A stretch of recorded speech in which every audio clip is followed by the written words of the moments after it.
Subscribe to our channel by clicking the subscribe button. Click the bell button and enjoy the latest uploads from our channel.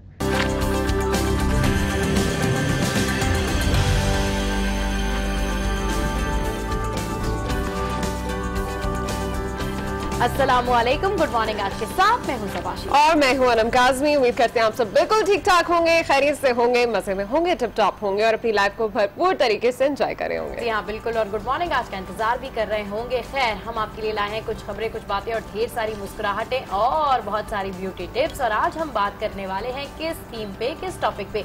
तो जनाब वो theme है हमारे hair से related. और I am damn sure कि जितने भी लोगों को हेयर्स के मसले हैं, खास तौर से वो लड़कियां जो कि स्टेंसो या स्ट्रेटनिंग की तरफ जाती हैं, उनके लिए आज का शो बहुत ज़्यादा इंटरेस्टेड होने वाला है। अच्छा, पाकिस्तान में अगर ओवरऑल बात की जाए और दूसरी कंट्रीज़ की बात की जाए तो वहाँ पर जब भी कोई नया ट्रेंड आता है तो बहुत जल्दी लोग उसको फॉलो भी कर लेते हैं और उसका इम्प्लीमेंट भी शुरू कर देते हैं। लेकिन पाकिस्तान में जब भी कोई नया ट्रेंड आता है, चाहे वो रिबॉन्डिंग हो, कर्लिंग हो, कुछ भी हो, तो बहुत सारे तहफ़्फ़ुज़ात होते हैं यहाँ पे हम लोगों को कि यार इससे हमारे बाल तो डैमेज नहीं होंगे, इससे हमें कोई प्रॉब्लम तो नहीं होगी। तो नहीं, बिल्कुल नहीं होगी। उसके लिए जो है अब रिबॉन्डिंग एक ऐसी टेक्निक आ गई है, एक ऐसा केमिकल हेयर ट्रीटमेंट आ गया है जिसकी मदद से, जैसे मेरे बाल कर्ली हुए हैं और स्ट्रेट चाहिए, तो मैं बिल्कुल अपने बालों को परमानेंटली स्ट्रेट कर सकती हूँ।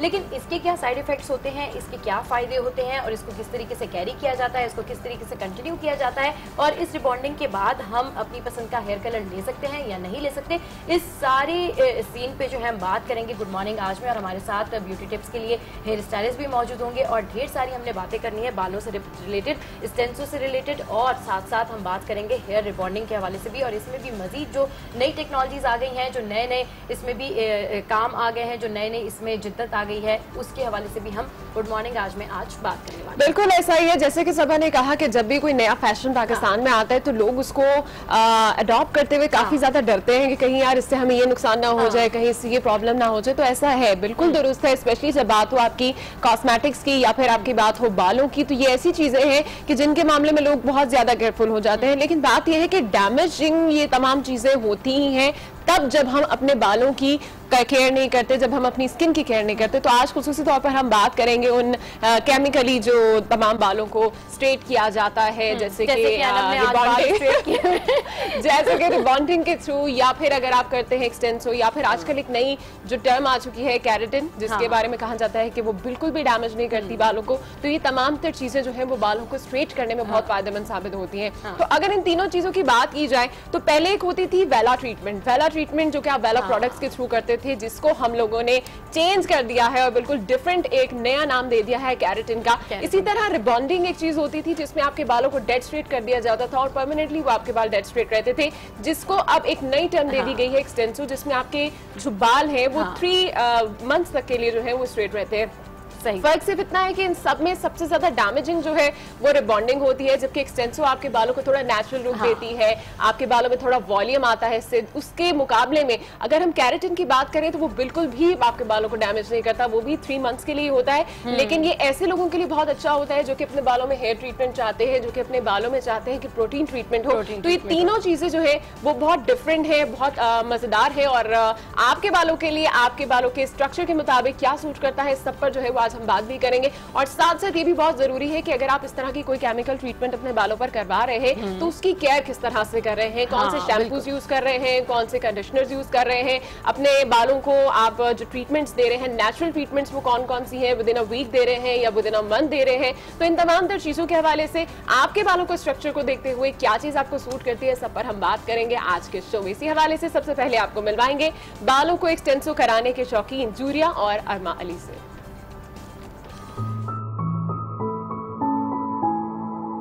Why I like extenso? Because I've always liked straight hair and this gives me manageable straight hair throughout. Plus बाल जो हैं वो शाइनी रहते हैं, अभी भी 1 साल बाद जो बाल एक्सटेंसो हुए हैं वो अभी तक शाइनी है। मैंने एक बार डाई करवाया था, फुल हेयर डाई 3-4 इयर्स पहले, तो उसी की वजह से मेरा काफ़ी थोड़े डैमेज हो गए, तो फिर खास मैं केयर नहीं करती थी। लेकिन अब फिर काफ़ी हेयर फॉल हो गई है, तो अब मुझे है कि मैं ऑयलिंग वगैरह करूँ, एंड देन फिर ये सीरियोक्सिन और भी इनके ट्रीटमेंट होता है, मिथिक ऑयल और भी लिपिडियम वगैरह, तो इनसे काफ़ी पे अफेक्ट हो रहा है।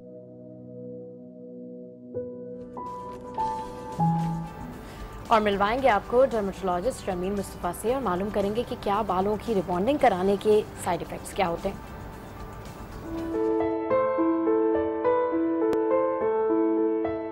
स्प्लिट एंड्स हो जाते हैं, बाल ड्राई हो जाता है, स्कैल्प जो है उसमें सिकरी आ जाती है और इसकी वजह से जो है बाल गिरना शुरू हो जाते हैं। हेयर फॉल की कंप्लेन के लिए बहुत ख़वातीन आजकल देखा गया है कि हेयर लॉस की वजह से आती हैं, तो वो यही होता है। और फिर बाल जो हैं झड़ते भी हैं तो बहुत तेज़ी से झड़ते हैं, जो एक नॉर्मल चीज़ नहीं होती है, और वो इसी वजह से होती है कि हम इतना ज़्यादा केमिकल्स और डाइज़ जब इस्तेमाल करते हैं, उसके बाल खिंचते भी हैं, जब धुलते भी हैं।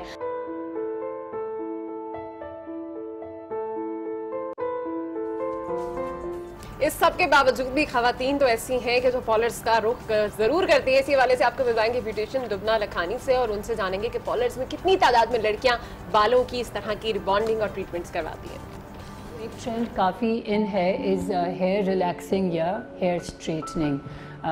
बहुत पहले आया था रिबॉन्डिंग, लेकिन अब रिबॉन्डिंग इतना नहीं ऑन है बिकॉज़ किसी को भी बहुत ज़्यादा फ्लैट स्ट्रेट बाल नहीं पसंद, थोड़ा बाउंस होना चाहिए आपके बाल में, थोड़ी बॉडी होनी चाहिए। तो इस वजह से now there are other treatments जो लड़कियां करवाती हैं टू हैव स्ट्रेट हेयर। और ये सब स्टोरीज हम आगे चलकर देखेंगे, लेकिन पहले नजर डाल लेते हैं कि आज अखबारात की शह सुर्खियां क्या कह रही हैं।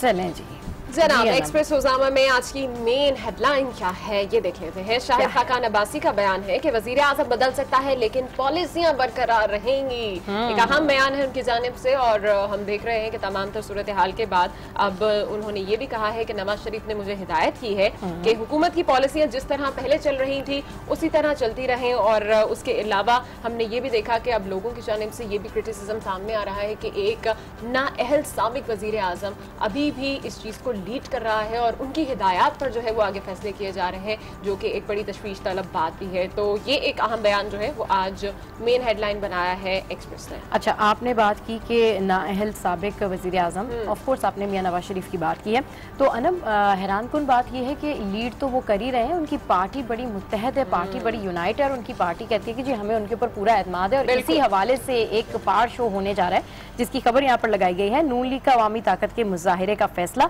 नवाज शरीफ इतवार को बड़े जुलूस की सूरत में मोटरवे के रास्ते इस्लामाबाद से लाहौर जाएंगे। इतवार को आप तमाम लोग देख सकते हैं कि किस तरीके की सूरत हाल होगी, क्योंकि स्ट्रॉन्ग वोट बैंक है वहाँ पर नून लीग का। और जब मियां नवाज शरीफ वहाँ जाएंगे तो फिर लेट्स सी कि हमने कुछ रिएक्शंस मरी में देखे थे उनकी आमद पे, और लेट्स सी कि लाहौर में फिर क्या होने वाला है या क्या होने जा रहा है। आई एम श्योर कि सिक्योरिटी के सख्त इंतजाम वहाँ पर किए जाएंगे। तो इस खबर को भी मेन लीड का हिस्सा बना है जंग में। अच्छा, पैनामा फैसले के हवाले से भी कुछ खबरें शामिल कर लेते हैं कि जैसे कि अब वज़ीर आज़म एक पावर शो करने जा रहे हैं। नाअहल साबिक वज़ीर आज़म नवाज शरीफ की बात हो रही है क्योंकि अभी तक हमारे मुंह पर ये चढ़ ही नहीं पा रहा है कि वज़ीर आज़म नवाज शरीफ ने साबिक वज़ीर आज़म। और जब हमारे मुंह पे चढ़ जाएगा तो उसके बाद फिर 18 के इलेक्शन आ जाएंगे, फिर किसी अगले वज़ीर आज़म में आ जाना। लेकिन फिलहाल हमारे जो वज़ीर आज़म शाहिद खाकान अब्बासी, उनके हवाले से तो आपको हमने अपडेट किया है। लेकिन पैनामा के इस फैसले के बाद अब जो है वो नजरसानी की अपील जो है वो चंद रोज में दायर करने का फैसला किया है वज़ीर आज़म मोहम्मद साबिक वज़ीर आज़म नवाज शरीफ ने। और आपको ये भी बताएं कि इस फैसले को सुप्रीम कोर्ट की जानिब से जो फैसला किया गया है नहली का, इसको चैलेंज करने का फैसला किया गया है। ज़राए के हवाले से ये भी कहा जा रहा है कि नजरसानी के साथ अलग से एक आईनी पिटीशन भी दायर की जाएगी। तो ये एक अहम खबर है। जबकि दूसरी जानिब हम देख रहे हैं कि जस्टिस एजाजुल हसन शरीफ फैमिली के खिलाफ रेफरेंस के लिए निगरान जज भी मुकर्रर हो चुके हैं। पैनामा लीक्स केस की समाअत करने वाले बेंच के फाजिल रुकन जस्टिस एजाजुल हसन को जो है वो ये जिम्मेदारी सौंपी गई थी, जिसके बाद अब जो है वो इसकी निगरानी भी करेंगे। और 28 जुलाई को फैसला आने के बाद से ये तमाम तो सूरत हाल पैदा हुई थी और ये फैसला जो है वो तभी किया गया था 5 रुकनी लार्जर बेंच की जानिब से। ठीक है। अच्छा, जो मेन लीड्स हैं वो मैं मेन लीड जरूर रीड आउट कर देती हूँ क्योंकि बहुत सारी अहम खबरें आज जंग के अखबार में है। ये खबर है कि इमरान पर बदकिरदारी का इल्जाम, हामी और मुखालिफ आमने सामने, PTI का गुल अली को नोटिस, इल्जामात की तहकीकात की जाए, ऐसा कहते हैं खुर्शीद शाह। साथ साथ गुल अली शवाहिद दें या मुआफ़ी मांगे, 3 करोड़ हट जाने का दावा, किरदार कशी के लिए 5 करोड़ लिए, ऐसा कहते हैं फवाद चौधरी। जबकि जिरगा भेजेंगे PTI खवातीन विंग, इलाका बदर करने का ऐलान, कप्तान के हक में मुजाहिरा। हमने देखा कि जो PTI विमेन विंग्स हैं वो कल से ही बड़ा एक्टिव है और इस हवाले से कोई भी PTI की जो कारकुन हैं, कोई भी चाहे यूनियन लेवल पर हो या फिर रहनुमा हो, वो तमाम लोग गुलालई के खिलाफ बात कर रहे हैं और वो यही कह रहे हैं कि जी उन्होंने बिल्कुल ठीक नहीं किया।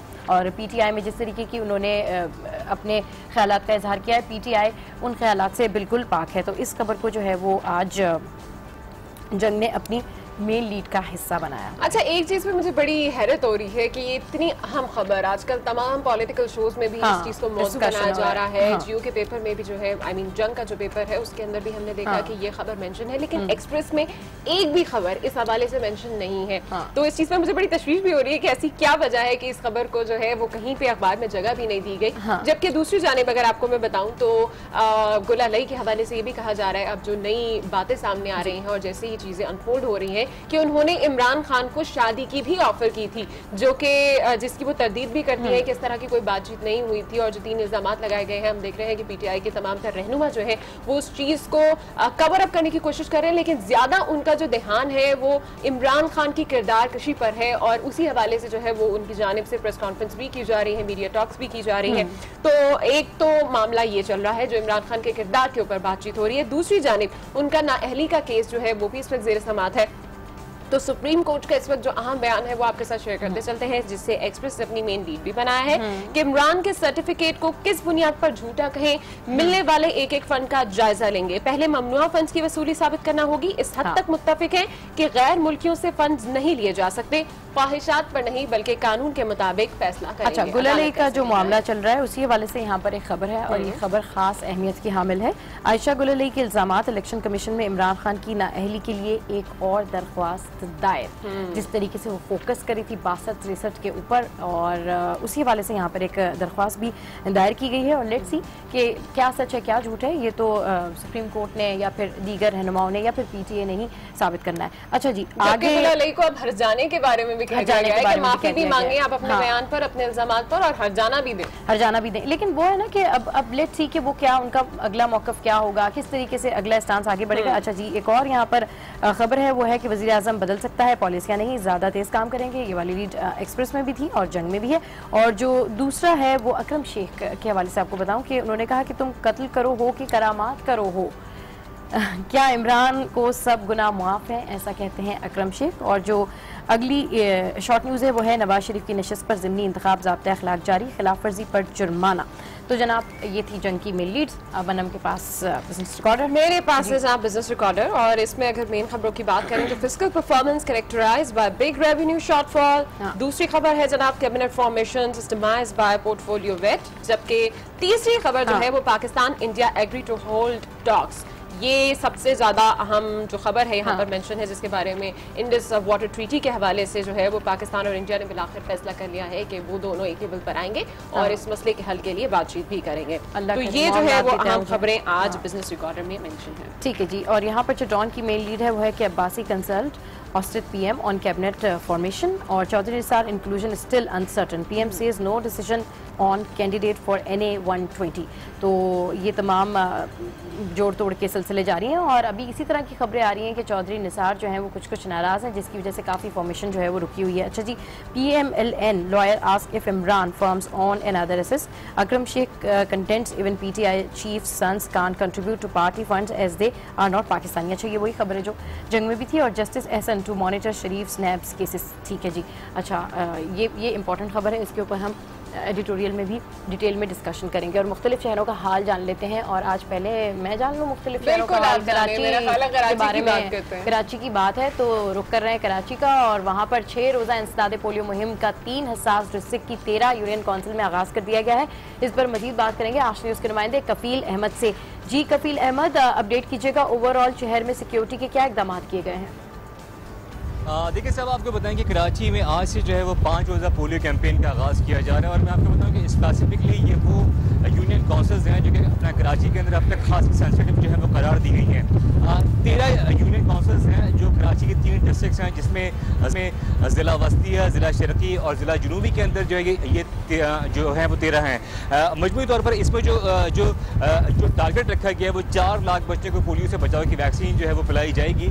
और इसमें जो है वो अब तक अगर देखा जाए 2017 के दौरान लोधना है, कला अब्दुल्ला है और उसके अलावा गिलगित बल्तिस्तान है, जहाँ पर जो है वो 3 केस जो हैं वो रिपोर्ट किए जा चुके हैं। ताहम ये बात जो है वो पॉजिटिव साइन है कि सिंध के अंदर ताहाल 2017 के अंदर पोलियो का जो कोई भी जो केस है वो रिपोर्ट नहीं किया गया है। मजमूई तौर पर अगर देखा जाए तो खासा जो सेंसिटिव एरियाज़ है कराची के वहाँ पर यह और इसके लिए सिक्योरिटी खासी जो है वो सख्त की गई है, पुलिस और रेंजर्स को तैनात किए गए। इसके अलावा जो पोलियो वर्कर्स हैं उनकी भी खासी बड़ी तादाद जो है वो इस कैंपेन में हिस्सा ले रही है। ठीक है, बहुत शुक्रिया गफीर अहमद, आप हमें अपडेट कर रहे थे। कराची जो हवा की सरसराहट थी वो मुझे महसूस हो रही थी, या फिर मेरी आइफ भी खराब है? आइफ भी खराब नहीं है, हवा आ रही थी, मौसम अच्छा है शहर का, क्योंकि शहर कायद में क्या जबरदस्त मौसम है और अभी भी कहा जा रहा है कि अगले पूरे हफ्ते मौसम बड़ा खुशगवार रहेगा। वेल, ये तो कराची का अहवाल था। लाहौर का रुख करते हैं और वहाँ पर मौजूद है हमारी नुमाइंदा आज न्यूज़ हुमा पर। उनसे जानते हैं कि शहर में आज कौन कौन से इवेंट्स होने जा रहे हैं।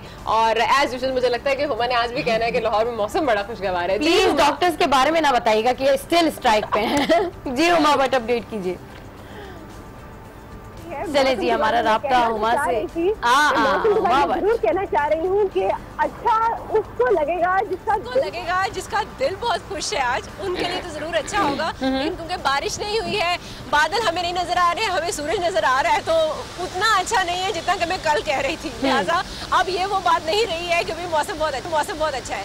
लेकिन मैं YDA का जिक्र जरूर करूँगी। YDA की स्ट्राइक जो है वो अभी भी जारी है। कल रात होने वाली जो मुज़ाकरात थे उनमें YDA जो है एज यूजुअल 2 धड़ों में तकसीम हुई है और उसकी वजह से लाहौर के 2 हॉस्पिटल सर्विसेज और जिन्ना हॉस्पिटल जो है वहाँ पर अभी भी हड़ताल है, काम बंद किया गया हुआ है। लेकिन बाकी हॉस्पिटल्स में काम का आगाज़ कर दिया गया है, तो लोग जो हैं मरीज़ जो है वो वहाँ पर ले जाए जा सकते हैं और उन्हें तिब्बी इमदाद जो है वो वहाँ पर फराहम की जा सकती है। इसके अलावा एक और मेन इवेंट है लाहौर में और वो है PTI का कन्वेंशन जो कि आज होने जा रहा है और वो है जी अगेंस्ट आयशा गुलालई। उनके खिलाफ आज यहाँ पर एक कन्वेंशन होगा और वहाँ पर तमाम PTI की जो खवातीन भी हैं वो भी आएंगी और इसके साथ साथ जो मेल हजरात हैं वो भी वहाँ पर पहुँचेंगे।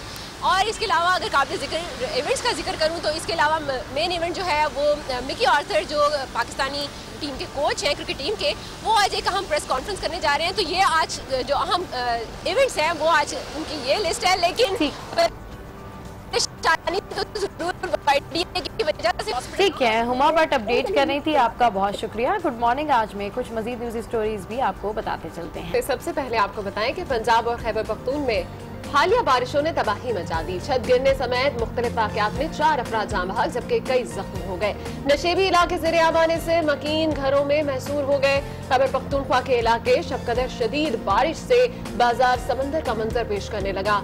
दुकानों में बारिश का पानी दाखिल हो गया है। NDMA ने वस्ती पंजाब के दरियाओं और इनसे मुल्हिका नालों में सैलाब आने का खदशा जाहिर कर दिया है, जबकि चित्राल और गिलगित बल्तिस्तान में भी सैलाबी रेले आने का इम्कान जाहिर किया गया है। जी हाँ, बिल्कुल। और मैं यही सोच रही हूँ कि इंतजामिया को इन तमाम लोगों के लिए फ़ौरन से अमली इक़दाम कर देने चाहिए, क्योंकि अब तो अलर्ट भी जारी कर दिया गया है, वरना सूरत हाल मज़ीद बदतर हो सकती है। और बात करेंगे पेशावर की। यंग डॉक्टर्स ने 70 रोज से जारी एहतजाजी कैंप खत्म करके सड़क पर आने और इज्तिमाई इस्तीफा देने का इंदिया दे दिया है। एहतजाज में पीपल्स पार्टी ने भी हिस्सा लेने का फैसला किया। यंग डॉक्टर्स ने अपने जनरल काउंसिल का इजलास तलब भी किया है और हुकूमत को मुतालबात के हल के लिए 3 दिन की डेडलाइन देते हुए एहतजाज को वुसअत देने की धमकी भी दी है। क्या बात है जी, YDA और धमकियाँ।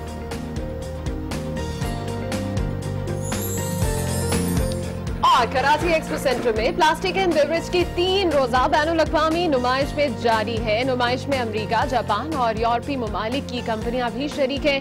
30 मुल्कों की 350 कंपनियां केक, बिस्किट, चॉकलेट, पापड़, दूध, दही, मक्खन और इसके अलावा बहुत कुछ लाई हैं। बैनुल-अक़वामी नुमाइश में इस वक्त बहुत सी अहम मशीनरीज और दीगर साजो सामान में शहरियों की दिलचस्पी देखने के काबिल है। नुमाइश 3 अगस्त तक जारी रहेगी। और ये एक्सपो सेंटर में एग्जीबिशन देख के ना मुझे वो वाली एग्जीबिशन याद आ गई जो बुक फेयर जिसमें हम गए थे और हमने बहुत मजे किए थे और बहुत ज्यादा एंजॉय किया था। वैसे हम सोच नहीं रहे थे, हम सोच रहे थे बड़ा बोरिंग होने वाला है। वैसे मुझे लगता है कि इस बार जो नुमाइश लगी है ना उसमें हम ज्यादा एंजॉय करेंगे क्योंकि इसमें चॉकलेट्स है। हाँ, चॉकलेट्स हैं और सुबह सुबह और याद दिला दें आप, और सारी चीजें याद दिला दें। खैर, गुड मॉर्निंग। आज मैं यहाँ वक्त एक ब्रेक का, जिसके बाद शामिल करेंगे। बनाने का झटपट तरीका रैपिड रेसिपी में।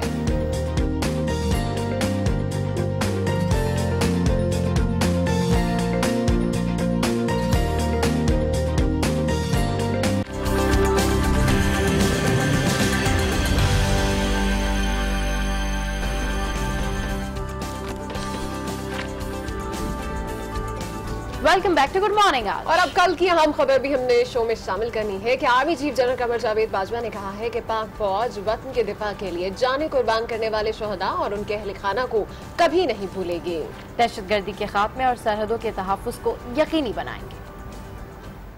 ISPR के मुताबिक एबटाबाद में 2 रोजा खुसूसी बलोच रेजिमेंट कॉन्फ्रेंस जारी है। कॉन्फ्रेंस के पहले रोज army chief general Qamar Javed Bajwa और commander 10 corps lieutenant general Nadeem Raza समेत साबिक आर्मी चीफ अशफाक परवेज कियानी और कई रिटायर्ड जनरलों ने शिरकत की। आर्मी चीफ ने यादगार शोहदा पर फूल चढ़ाए और फातिहा खानी की। जनरल कमर जावेद बाजवा को कर्नल इन चीफ के रैंक भी लगाए गए। इस मौके पर army chief general Qamar Javed Bajwa ने कहा कि मुल्क की दिफा में बलोच रेजिमेंट के अहम किरदार पर फख्र है। बलोच रेजिमेंट की कुर्बानियां काबिल कदर हैं। Army chief general Qamar Javed Bajwa का मजीद कहना था कि दहशतगर्दी के खात्मे और सरहदों के तहफ्फुज़ को यकीनी बनाएंगे।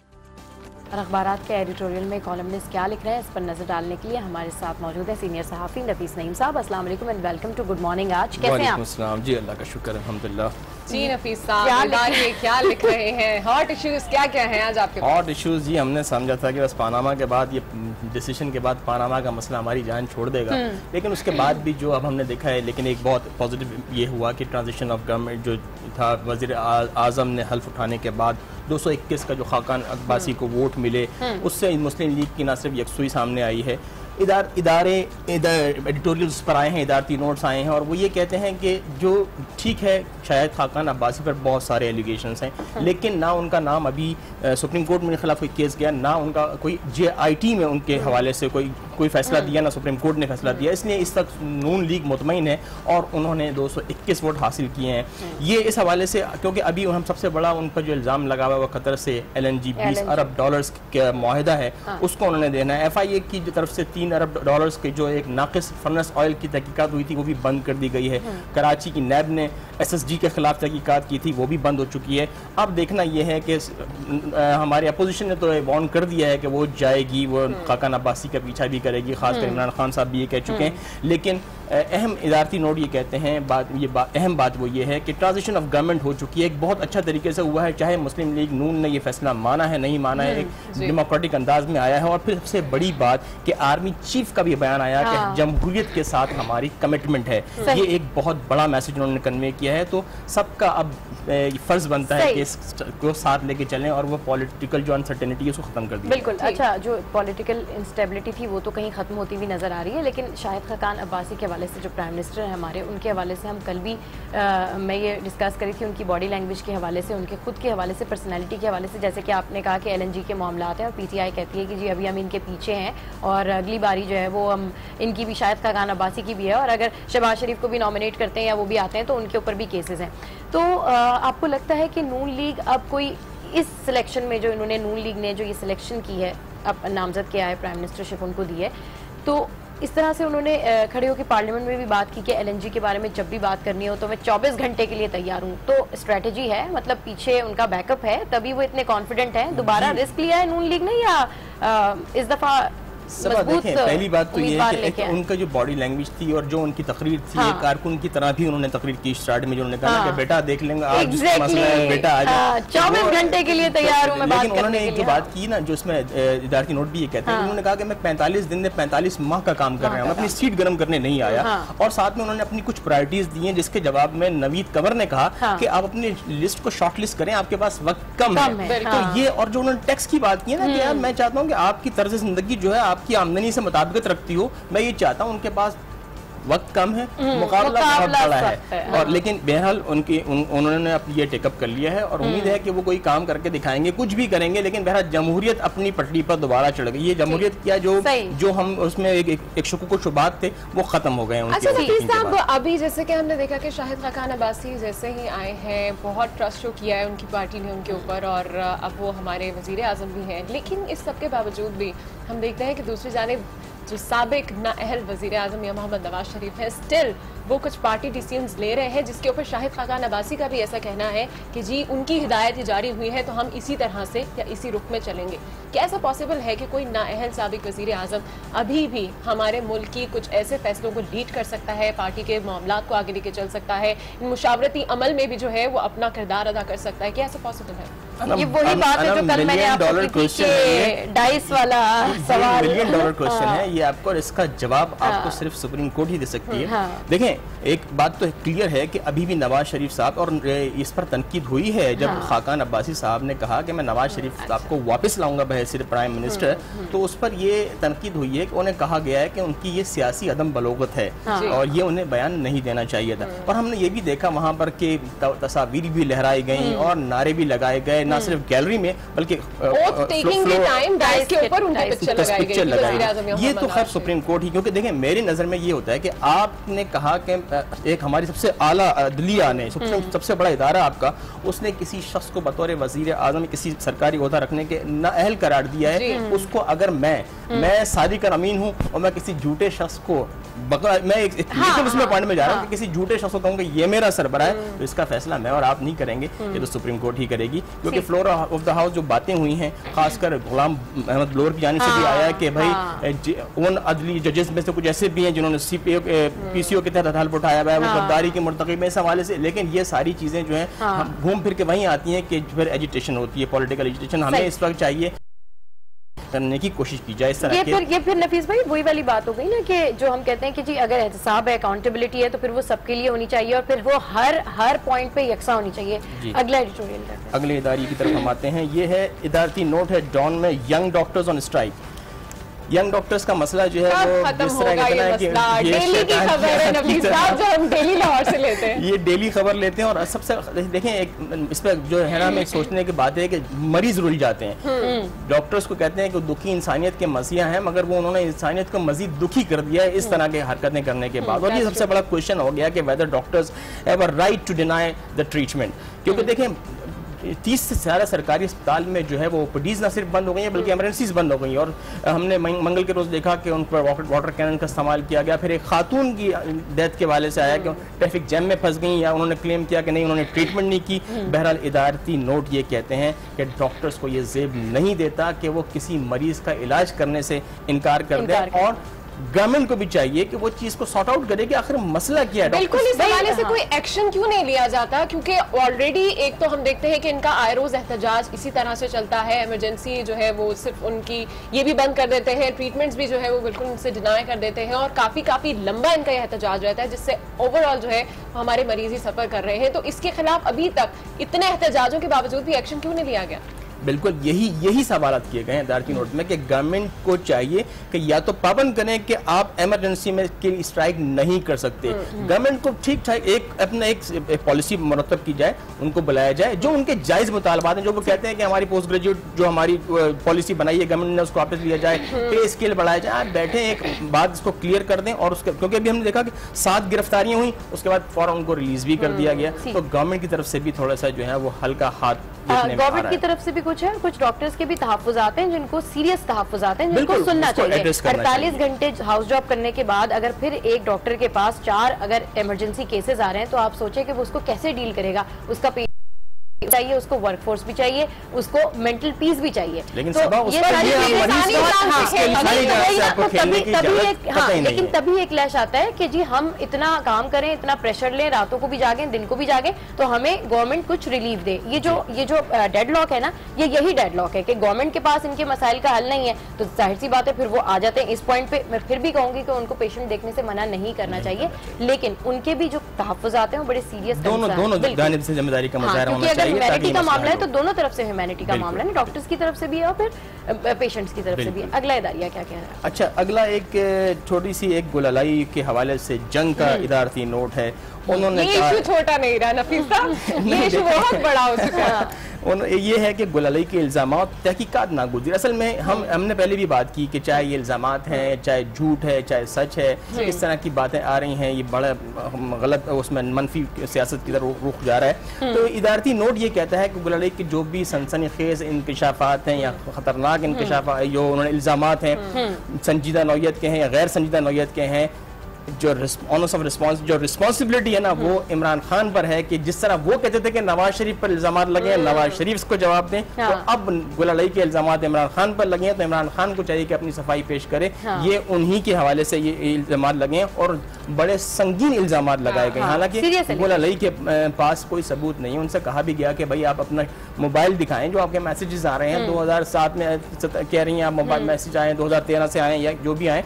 उन्होंने ये कहा कि नहीं, इमरान खान ने खवातीन से कहा है कि भाई अपने ब्लैकबेरीज रखें ताकि आपके मैसेजेस ट्रेस ना हो सकें, और वो हमें भी कहते हैं और ख़ुद भी उनका ब्लैकबेरी चेक किया जाए। तो इदारती नोट कहते हैं कि ये कोई भी कुछ भी हो, बद किरदारी से पाक सियासत होनी चाहिए। जिस पर इल्जाम लगे हैं वो अपने इल्जाम क्लियर। इंपॉर्टेंट चीज ये है नफीस भाई कि जब हमने देखा गुलाली प्रेस कॉन्फ्रेंस करनी थी, तब उन्होंने अपनी प्रेस कॉन्फ्रेंस में आके ये कहा कि जी मुझे कोई टिकट की लालच नहीं है, मुझे कोई लालच नहीं है। 2013 से मेरे साथ ये हो रहा था, मैं क्वाइट बैकग्राउंड में थी, बनी गाला में भी नहीं थी, लेकिन मजे की बात ये कि अब वो इस्तीफा भी नहीं दे रही हैं। तो लेट्स सी क्या सिचुएशन है, क्या सच है, क्या झूठ है। सिचुएशन बड़ी वेग है, लेकिन इल्जाम जो लगाए गए हैं वो बहुत सीरियस एलिगेशन है। और बिल्कुल सही कहना है हमारे सीनियर सहाफी नफीस नईम का कि इमरान खान जवाब दे, तो उनकी पार्टी ने तो जवाब देना शुरू कर दिया। लेट्स सी कि वो लाउड एंड क्लियर कब जवाब देंगे। Well thank you so much Nafees साहब, आप हमारे साथ थे। और जैसे कि कहा गया बिल्कुल यही वो टाइम था जिसमें इमरान खान को रोल मॉडल के तौर पर सामने आना चाहिए था कि जो बातें वो कहते थे दूसरी पार्टी के लीडर्स के लिए, वो अब जब खुद उन पे इल्जामात लगे तो वो करके भी दिखाते। आगे बढ़ते हैं और नजर डालते हैं मजीद कुछ आलमी खबरों पर, जिसमें सबसे पहले क्या है सब आप ही बताओ। सबसे पहले चीन के हवाले से बात कर लेते हैं। चीन के शहर फौजन के 11,000 से ज्यादा शहरियों ने रिवायती रक्स करके Guinness book of world record में नाम दर्ज करवा लिया। वाह, रंग बिरंगे मलबूसात पहने शुरा ने 200 से ज्यादा टीम्स बनाई और मौसीकी की धुनों पर खूब रक्स किया। इस रिवायती रक्स का मकसद सिर्फ आलमी रिकॉर्ड बनाना नहीं था, बल्कि शहरियों की सेहत और फिटनेस को भी बेहतर बनाना था। और रक्स की बात की जा रही है, सेलिब्रेशन की बात की जा रही है, तो बस हमारे यहाँ पर भी सेलिब्रेशन आने वाला है। डेफिनेटली हम 13 अगस्त से ही सेलिब्रेट करेंगे और बल्कि पूरा ओवरऑल वीक ही सेलिब्रेट करेंगे। आगे बढ़ते हैं और आपको बताएं कि हॉलीवुड एक्शन फिल्म स्ट्रेटन का नया ट्रेलर जारी कर दिया गया है। फिल्म की कहानी बरतानवी स्पेशल फोर्सेस के ऑपरेशन पर मबनी है, जिसमें स्पेशल फोर्सेस आलमी दहशतगर्दों को पकड़ने के मिशन पर होती है। फिल्म में मरकजी किरदार डोमिनिक कॉपर अदा कर रहे हैं और ये मूवी 1 सितंबर को बरतानिया में रिलीज की जाएगी।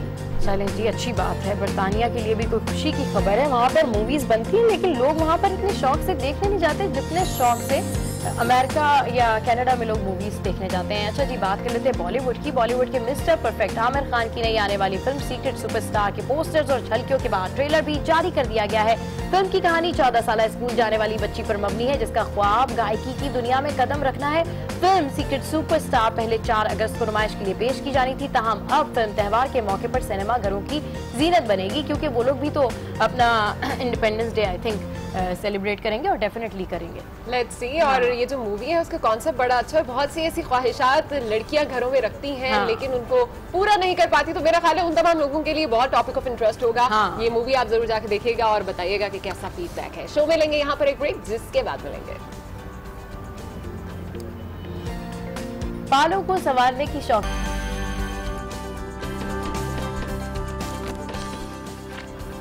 Welcome back to good morning. आज तो जनाब बात हो रही है खवातीन की तैयारी के हवाले से, जो मेकअप के बगैर तो नामुमकिन होती ही है, लेकिन कई खवातीन मेकअप के साथ साथ हेयर स्टाइलिंग को भी काफी तरजीह देती हैं। जी हाँ, जिसके लिए वो बालों की रिबॉन्डिंग, एक्सटेंसो, रिलैक्सिंग वगैरह करवाती हैं। हमारी टीम ने भी ऐसी ही एक्सटेंसो की शौकीन जवेरिया अरमा से बात की है। आइए देखते हैं वो क्या कहती है। मेरा नाम जवेरिया है। I just recently graduated from university. ये मेरा रूट टचअप हो रहा है अभी। Why I like extenso because I have always like straight hair and this gives me manageable straight hair throughout. Plus बाल जो हैं वो शाइनी रहते हैं। अभी भी 1 साल बाद जो बाल एक्सटेंसो हुए हैं वो अभी तक शाइनी हैं।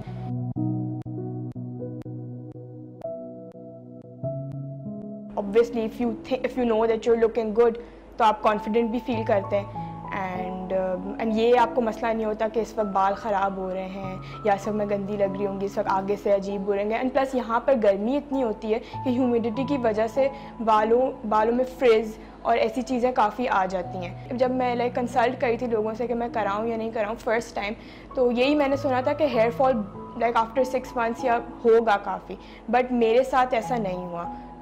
And I think major reason ये है कि यूजुअली सैलून्स में रूट्स पे लगा देते हैं जब, लेकिन यहाँ पर ना हमेशा थोड़ा सा रूट से ना क्या कहते हैं हट के लगाते हैं। एंड आई थिंक उसी की वजह से ना हेयर फॉल नहीं हुआ।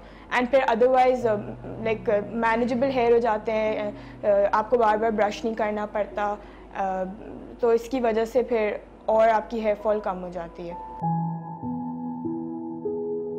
My name is Ilma Ali and I'm a university student. मेरी हेयर फॉल बहुत हो रही थी, तो मुझे था कि मैं वाकई कोई ऐसा ट्रीटमेंट हो जिससे मैं हेयर ग्रो हो सके। तो फिर मैं पार्लर आई एंड इन लोग से सजेशंस लिया था, एडवाइस पूछी थी। बताया कि सिरियोक्सिल हेयर ग्रोथ के लिए काफ़ी अच्छा, बिकॉज में काफ़ी डैमेज बाल हो गए थे, तो था कि कोई ऐसा ट्रीटमेंट हो जिससे और डैमेज ना हो लेकिन हेयर ग्रोथ भी हो। तो सिरियोक्सिल से फिर काफ़ी इफेक्ट हो रहा है, तो मैं सिटिंग्स वगैरह इसकी लेती हूँ ताकि जो है और मेरी हेयर फॉल ना हो। तो अभी मेरा 2nd या 3rd सेटिंग है।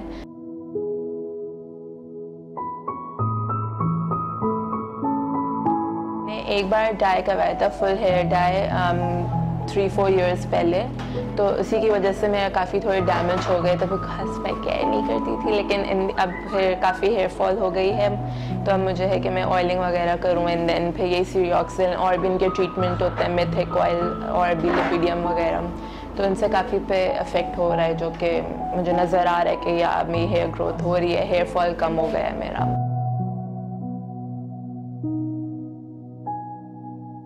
लोगों को स्ट्रेट बाल पसंद है। पहले मैंने ही एक्सटेंसो करवाया था एंड देन फिर मैंने डाई करवाया था। तो स्ट्रेट बालों का फिर ये होता है ना, इतनी वो नहीं करनी पड़ती। कहीं भी आप बाहर जाना ऑलरेडी स्ट्रेट है तो आपको स्ट्रेटनिंग नहीं करनी, कि कहीं बाहर जाके नहीं करवाना पार्लर से, ईजी हो जाता है फिर हैंडल करना बालों को।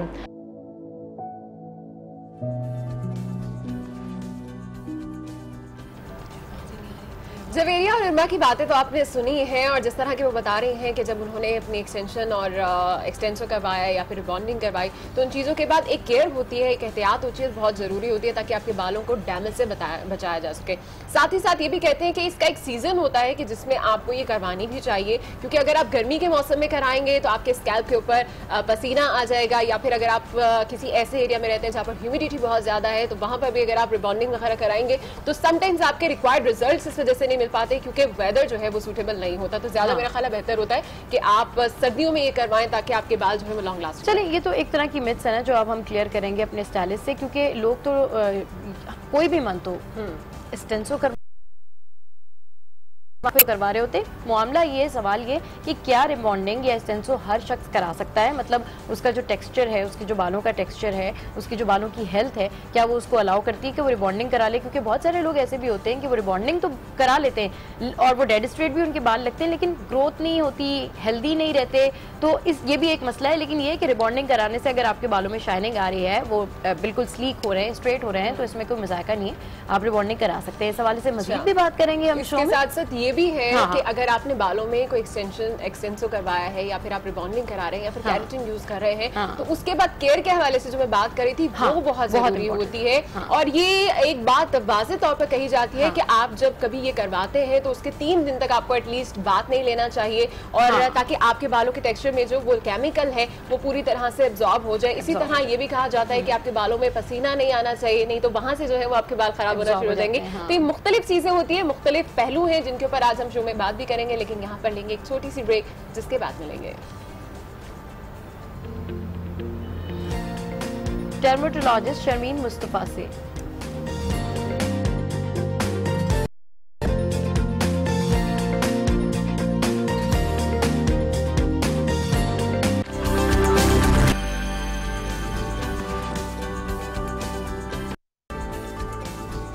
Welcome back to good morning आज। तो जनाब, अब आपको बताएंगे कि सैमसंग ला रहा है काफ़ी सारी नई प्रोडक्ट्स, और जिनमें ट्विन कूलिंग रेफ्रिजरेटर भी शामिल है, इन्वर्टर भी शामिल है। इसके हवाले से इन सब तमाम चीज़ों के ऊपर हम बात करेंगे।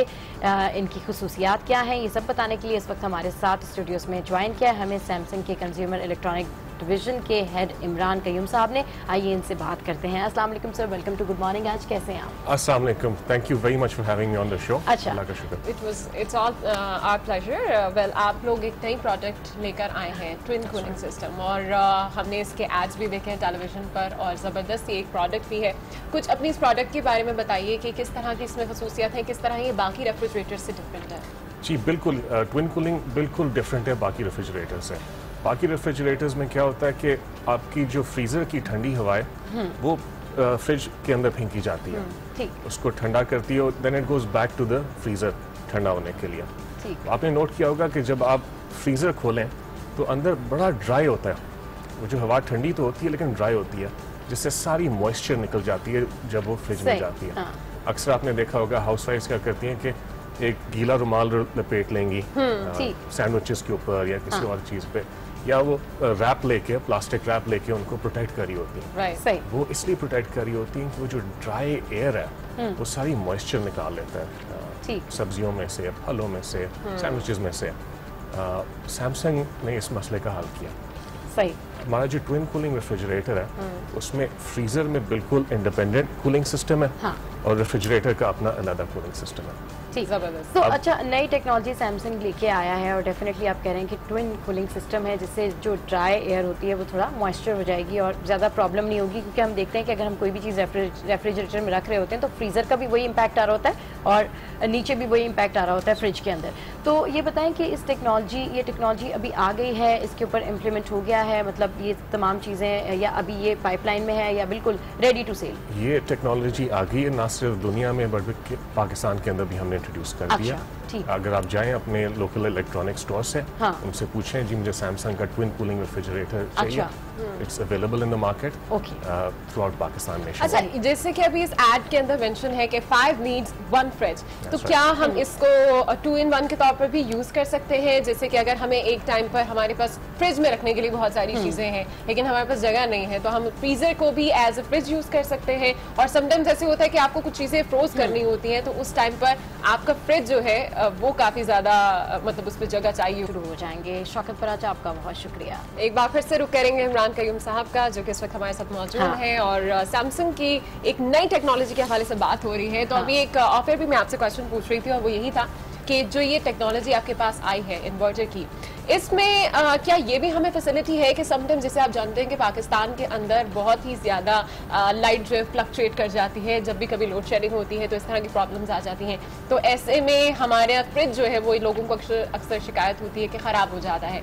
तो इस टेक्नोलॉजी में क्या ऐसी कोई बात है कि जिसके थ्रू हम इस लोड शेडिंग के थ्रू अपने फ्रिज को बचा सकते हैं? जी बिल्कुल, सैमसंग जितने भी प्रोडक्ट्स पाकिस्तान में इंट्रोड्यूस करते हैं, हम कोशिश करते हैं कि जो पाकिस्तान की रिक्वायरमेंट्स हैं उसके मुताबिक हम अडेप्ट करें अपनी प्रोडक्ट को। जिस तरह आपने कहा कि वोल्टेज का बड़ा इशू है, हमारे एयर कंडीशनर्स, टेलीविजन, रेफ्रिजरेटर्स, इनके अंदर हमने एक ट्रिपल प्रोटेक्टर लगाया हुआ है, जिसके अंदर ऊपर नीचे थोड़ा वोल्टेज हो जाए तो उसके अंदर you can have some protection against voltage fluctuations to some extent. सही, you can even put this refrigerator अपने यूपीएस पे। अच्छा, यूपीएस के ऊपर बिल्कुल, आप हमारा रेफ्रिजरेटर अपने यूपीएस पे चला सकते हैं, ताकि 24 आवर्स बिजली जब जाए भी आपके पास कूलिंग हो, 24 घंटे आपको ठंडा पानी मिले पीने के लिए, 24 घंटे आपके खाने खराब ना हो। और हमारी जो रेफ्रिजरेटर्स हैं इनमें फास्टर कूलिंग भी है, ताकि जब बिजली वापस आए तो ज़्यादा जल्दी वापस वो ठंडा करें चीज़ों को, नहीं कि जितनी देर में ठंडा करे उतनी देर में दोबारा बिजली चली जाए। अच्छा सर, ये जो टेक्नोलॉजी है इन्वर्टर के हवाले से, तो ये भी कहा जाता है कि इससे बिजली का खर्चा भी कुछ आधा हो जाता है, तो ये बात किस हद तक सच है? एब्सोल्युटली, बिल्कुल। रेफ्रिजरेटर्स में आपका आधा हो जाता है खर्चा बिजली का। अच्छा, एंड हमारे जो एयर कंडीशनर है उसमें अप टू 68% भी एनर्जी सेविंग आपको मिलती है। अच्छा, और ये वेरी गुड थिंग, ये चीज़ बड़ी जरूरी है। This is the main thing for the product के वो इतनी अच्छी प्रोडक्ट भी है और वो आपको इतना ज्यादा कम बिजली जला रही है, तो this is very good thing. इसके डबल फायदा है, एक तो आपको फायदा है कि आपका बिल कम आएगा, आपके पैसे बचेंगे, तो लॉन्ग रन जितना आप यूज करेंगी, 10 साल की हमारी कंप्रेसर की वारंटी ऑन दिस रेफ्रिजरेटर, तो ये अपनी कीमत खुद पूरी करता है। दूसरा ये है कि पाकिस्तान में इस वक्त हमारा सबसे बड़ा इशू एनर्जी का है। हम एक एनर्जी डिफिशिएंट कंट्री हैं, और अक्सर हम कहते हैं जी गवर्नमेंट को चाहिए जी डैम बनाए और हमें बिजली दे, सस्ती बिजली दे, लेकिन हमारा अपना भी कुछ फर्ज है कि जब भी हम कोई अप्लायंस खरीदें हम हमेशा इन्वर्टर वाली अप्लायंस खरीदें ताकि हम कम से कम बिजली इस्तेमाल कर सकें। यही बिजली हमारे कारखानों में लगेगी, हमारी एक्सपोर्ट्स बढ़ेंगी, लोगों को रोजगार मिलेगा, तो हमारी अपनी एक सोशल रिस्पॉन्सिबिलिटी भी है कि हम एनर्जी एफिशिएंट प्रोडक्ट्स इन्वर्टर वाली यूज़ करें। एंड मैं आपके तमाम लिसनर्स को ये कहूँगा, आपके तमाम व्यूअर्स को ये कहूँगा कि जब भी कोई इलेक्ट्रॉनिक आइटम लें इस चीज़ का ज़रूर ख्याल रखें कि ज़रूर वो डिजिटल इन्वर्टर टेक्नोलॉजी वाली। ठीक, अच्छा ये भी बताइएगा कि इसके 5 कन्वर्जन मोड्स जो हैं वो क्या क्या हैं, मेन फीचर्स क्या क्या हैं? So, इसमें काफ़ी फ्लेक्सिबिलिटी आ जाती है। आप जो फ्रीज़र वाला सेक्शन है उसको ऑन ऑफ इंडिपेंडेंटली कर सकती हैं। आप अपना जो रेफ्रिजरेटर वाला है उसको ऑन ऑफ भी कर सकती हैं, सेपरेटली फ्रॉम द फ्रीजर चला सकती हैं। अच्छा। और फ्रीजर को फ्रिज में भी तब्दील किया जा सकता है। ओके, कभी होता है ना कि आपके पास फ्रिज में जगह कम होगी तो आपने फ्रीजर को कन्वर्ट कर दिया इनटू रेफ्रिजरेटर, उसको हम कहते हैं फ्रिज मैक्स, कि आपने मैक्सिमाइज कर दिया अपना रेफ्रिजरेशन वाला स्पेस। कभी होता है यह कि आपका फ्रिज खाली कर देते हैं, आप वेकेशन पे जा रही हैं, अपने हॉलिडे पे जा रही हैं फैमिली के साथ, आपको सिर्फ फ्रीजर की जरूरत है। सही। आपने फ्रिज ऑफ कर दिया, फ्रीजर चल रहा है, इसको हम कहते हैं वेकेशन मोड। अच्छा। एंड इसी तरह एनर्जी सेविंग, कि अगर आपको फ्रीजर में भी कोई चीज़ नहीं है रखने वाली, आपने फ्रीजर ऑफ कर दिया, खाली आप फ्रिज बना रही हैं। या इसमें यह भी हो सकता है कि आपने फ्रिज ऑफ करके फ्रीजर को फ्रिज में कन्वर्ट कर दिया। सही। आपका एक मिनी फ्रिज बन गया जो बहुत कम एनर्जी लेगा देन पूरा अगर आपने फ्रिज चलाना हो। बिल्कुल सही कह रहे हैं। अच्छा, यूपीएस के हवाले से आप बात कर रहे थे, तो यूजुअली ये होता है कि फ्रिज या रेफ्रिजरेटर हम जनरेटर पे तो फिर भी कंटिन्यू कर लेते हैं, उनको चला लेते हैं, लेकिन यूपीएस जिन लोगों के घरों में है वो रेफ्रिजरेटर या फ्रिज नहीं चला पाते। लेकिन आपने कहा कि ये जो ट्विन कूलिंग है, ये रेफ्रिजरेटर या फ्रिज, तो ये यूपीएस पे भी चल जाता है। तो इस हवाले से कुछ बताएं, इससे फिर यूपीएस पे चलने वाली दीगर चीज़ें तो मुतासर नहीं होती हैं या उनके ऊपर तो कोई इफेक्ट नहीं आता? जी, इसकी जो टोटल एनर्जी कंजम्पशन है जो हमारा छोटा स्टार्टिंग मॉडल है, वो इक्विवेलेंट है 2 CFL बल्ब्स के। अच्छा। तो ये ऐसे ही है जिस तरह आपने 2 लाइट बल्ब जलाए थे। अच्छा। तो जिस तरह आप यूपीएस पे प्लानिंग कर रही हैं अपनी यूपीएस पे कि टोटल लोड एक सर्टेन एक्सीड नहीं करना चाहिए, तो उसी प्लानिंग के अंदर आपने 2 लाइट बल्ब्स के इक्विवेलेंट का लोड आपने डाल देना है अपने रेफ्रिजरेटर का। और अगर आपके यूपीएस पहले ही फुली यूटिलाइज है तो आप एक सेपरेट यूपीएस भी इसके लिए यूज़ कर सकती हैं। या अगर उसमें जगह है, अभी कैपेसिटी बहुत ज़्यादा चीज़ें आपने नहीं उस पर लगाई नहीं, तो जस्ट 2 लाइट बल्ब्स के इक्विवेलेंट की बिजली लेता है। एग्जिस्टिंग के साथ भी आप कनेक्ट कर सकती हैं। वेल, सैमसंग तो एक ऐसा ब्रांड है जिसकी कोई भी प्रोडक्ट की अगर हम बात करें तो लोगों का बड़ा ट्रस्ट डेवलप हो चुका है। सिर्फ फ्रिज की बात नहीं करेंगे, अगर हम आपके एयर कंडीशनर्स की बात करें या फिर वॉशिंग मशीन की बात करें तो उस पर भी आपकी आए रोज़ कोई ना कोई इनोवेशन आती रहती है, कोई ना कोई नई चीज़ आती है। तो इस बार अब नया क्या आ रहा है? जी, इस साल हमने एक नया एयर कंडीशनर इंट्रोड्यूस किया जो स्पेसिफिकली पाकिस्तान मार्केट के लिए हमने बनवाया। अच्छा। जिसकी नीड्स पाकिस्तानी कंज्यूमर के लिए है। इसको हम कह रहे हैं S inverter refrigerator, S inverter air conditioner. और इसकी खासियत अगेन ये है कि ये 68% कम बिजली खाता है। अच्छा। बिकॉज पाकिस्तान में बिजली महंगी है। बिजली का ही तो एक्चुअल प्रॉब्लम बिजली है। बिल्कुल। आपका रेफ्रिजरेटर पे तो 1 टाइम खर्चा होना है या एसी के ऊपर 1 टाइम खर्चा होना है, लेकिन एसी का जो बिल आना है आपका सीजन में, शायद वो बिल आपका ज्यादा आता है उस एसी की अपनी कीमत से। बिल्कुल, कीमत से। सो सैमसंग का एम है कि आपका वो बिल कम आए। अच्छा, इसके साथ साथ एक और चीज है कि कूलिंग कितनी देर तक लास्ट करती है, ये भी हम लोगों का बहुत कंसर्न है पाकिस्तानी लोगों का। हमारा जो नया एस इन्वर्टर है इसमें फास्टर कूलिंग मोड है। ओके। ये 42% जल्दी तेज आपका कमरा ठंडा करेगा। अच्छा। क्योंकि अक्सर ये होता है कि वो बिजली जाती है, फिर जब वापस आती है तो जितनी देर में ठंडा होता है कमरा फिर जाने वाली होती है। सो फास्टर कूलिंग का ये एडवांटेज है कि बहुत जल्दी आपका कमरा ठंडा हो जाएगा और वो एक स्टेबल लेवल के ऊपर आपको टेम्परेचर देगा। अच्छा, थोड़ी सी बात करते हैं दीगर प्रोडक्ट्स के हवाले से। तो वॉशिंग मशीन भी आप लोगों ने अभी नई लॉन्च की, ADW, उसके बारे में बताएं। और ये भी बताइएगा साथ साथ कि सैमसंग के जितने भी कलर्स आते हैं बहुत ज़बरदस्त मैट और बहुत क्लासी कलर्स होते हैं, तो इसकी सिलेक्शन भी जाहिर सी बात है बड़ी देखभाल के करते होंगे। तो इस दफ़ा कौन से कलर्स इन हुए हैं सैमसंग की प्रोडक्ट्स? पहले मैं बात करूंगा जो हमारी एक्टिव ड्यूल वॉशिंग मशीन है। जी। हमने क्या ऑब्जर्व किया कि डिफरेंट किस्म की यूज़र्स होते हैं। एक वो यूज़र होता है वो सेज कि जी मैंने अपना डाल दिया वॉशिंग मशीन में, बटन चला दिया। But there are a lot of consumers वो क्या करती हैं, वो कहती हैं I have to make an extra effort. वो पहले कॉलर्स, काफ्स, इस तरह के एरियाज को प्री ट्रीट करती हैं अलहदा बेसिन के अंदर और उसके बाद वॉशिंग मशीन में डालती हैं। ठीक। सो हमने कहा कि ये जाती है, इनका लाइफ आसान करना है, हाँ, इनको और टाइम भी बचाना है। बिल्कुल टाइम भी बचाना है। सो हमने एक 1 विंडो ऑपरेशन दे दिया। ओके। एक टॉप लोडिंग वॉशिंग मशीन है जिसके अंदर बिल्ट इन सिंक है। अच्छा। सो वहीं पे आप प्री ट्रीट करें कपड़ों को, वहीं पे आप वॉशिंग मशीन के अंदर धोएं। सही। ये नहीं कि जी अलग से टब उठाना पड़ रहा है, अलग से आप जा रहे हैं, पानी छलक रहा है, हाँ, फिर उसके बाद वो उठा के ला रहे हैं कपड़े वॉशिंग मशीन में डाल रहे हैं। और बैग्स पे स्प्रेन पड़ा है। हाँ। सोकिंग मशीन भी साथ ही है उसके, आप उसमें सोक कर सकती हैं, आप उसको प्री ट्रीट कर सकती हैं, थोड़ा हैंड वॉश करना चाहें, ये सारी ऑप्शंस उसके अंदर है। सिंक है। मेरे ख्याल है तकरीबन सारी ही जो सैमसंग की प्रोडक्ट्स है उसने खवातीन की जिंदगी तो बहुत आसान कर दी है, क्योंकि ये तमाम तर मसाइल वो हैं जो हम लोगों को जो स्पेशली घर में रहती हैं, जो इस तरह के काम करती हैं, उनको आसानी हो जाती है चीज़ों को समझने में कि वाकई में प्रॉब्लम्स हैं।